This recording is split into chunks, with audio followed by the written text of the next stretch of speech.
Bonjour et bienvenue dans le magazine des Français de l'étranger de juillet 2018. Comme chaque mois désormais, on débute le magazine avec un édito signé par Charles-Henri Chenu, avocat des Français de l'étranger. Mon édito de ce mois est consacré à un phénomène finalement étonnant qui bat en brèche deux idées reçues. Il s'agit des jeunes diplômés français et de leur expatriation. Première idée reçue, les Français sont casaniers et les jeunes ne quittent pas le territoire. Faux. Une étude publiée hier démontre que la proportion des jeunes Français qui cherchent une expérience à l'étranger est supérieure, bien supérieure en vérité, à la moyenne mondiale. Les jeunes Français partent plus, par exemple, que les Allemands. Chez nous, les jeunes ont donc la bougeotte et s'expatrient facilement.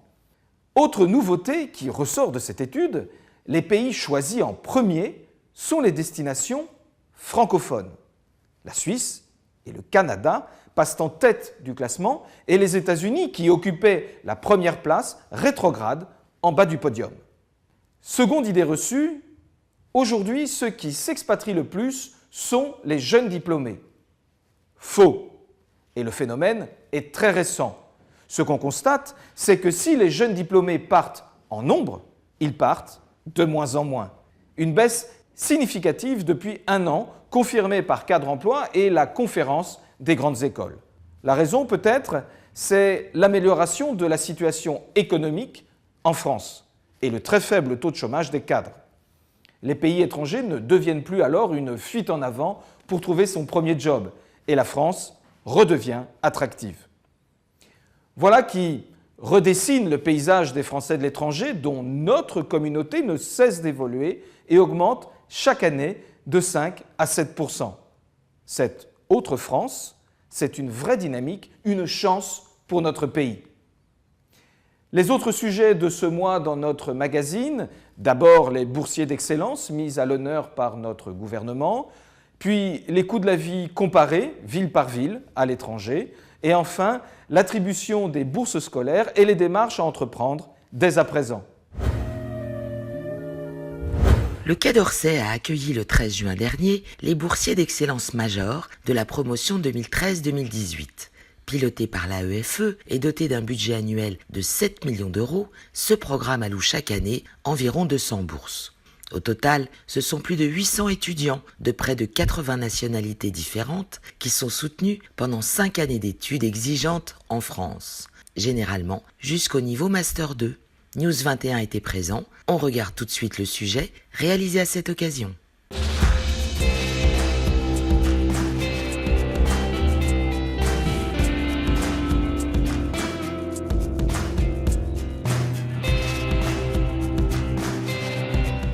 Je souhaiterais vous remercier, Monsieur le Ministre, de nous accueillir ce soir au Quai d'Orsay à l'occasion de la cérémonie traditionnelle de sortie de la promotion des boursiers Excellence Major de l'AEFE.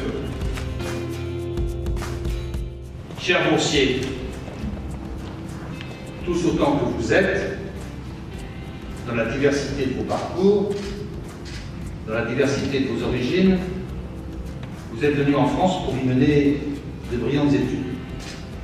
Ce soir, vous pouvez être fiers de votre audace, de vos efforts et bien sûr de votre réussite. C'est assurément une grande joie pour vous et pour vos proches, mais c'est aussi une grande joie pour notre pays, qui a su voir en vous des jeunes gens de mérite, promis un bel avenir. Je tenais donc à vous réunir ce soir pour vous féliciter.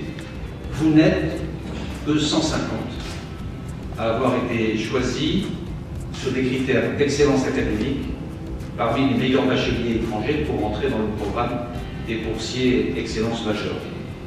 C'est dire la valeur de ce programme qui connaît un succès croissant. En 10 ans, le nombre de candidatures présentées a quasiment doublé et fort de cette réussite, je voudrais vous confirmer notre volonté à Jean-Baptiste Lemoyne et à moi-même de continuer cet effort. Alors j'espère que vous garderez longtemps le souvenir de cette soirée au Quai d'Orsay qui est développée en votre honneur.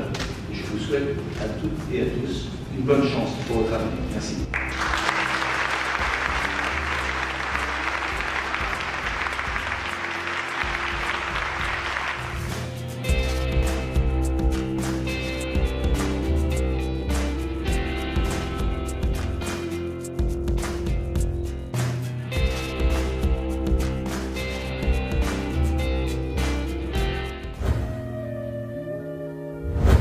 Comme chaque année, Mercer a dévoilé le 26 juin son palmarès des villes les plus chères au monde.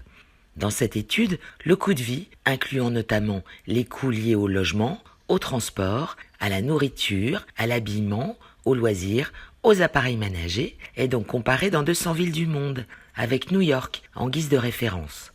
Alors que depuis plusieurs années, Luanda disputait la première place à Hong Kong, en 2018, l'angolaise dégringole à la 6e place, juste derrière la mégalopole chinoise, Vienne, Tokyo et Zurich. Paris, quant à elle, occupe la 34e place.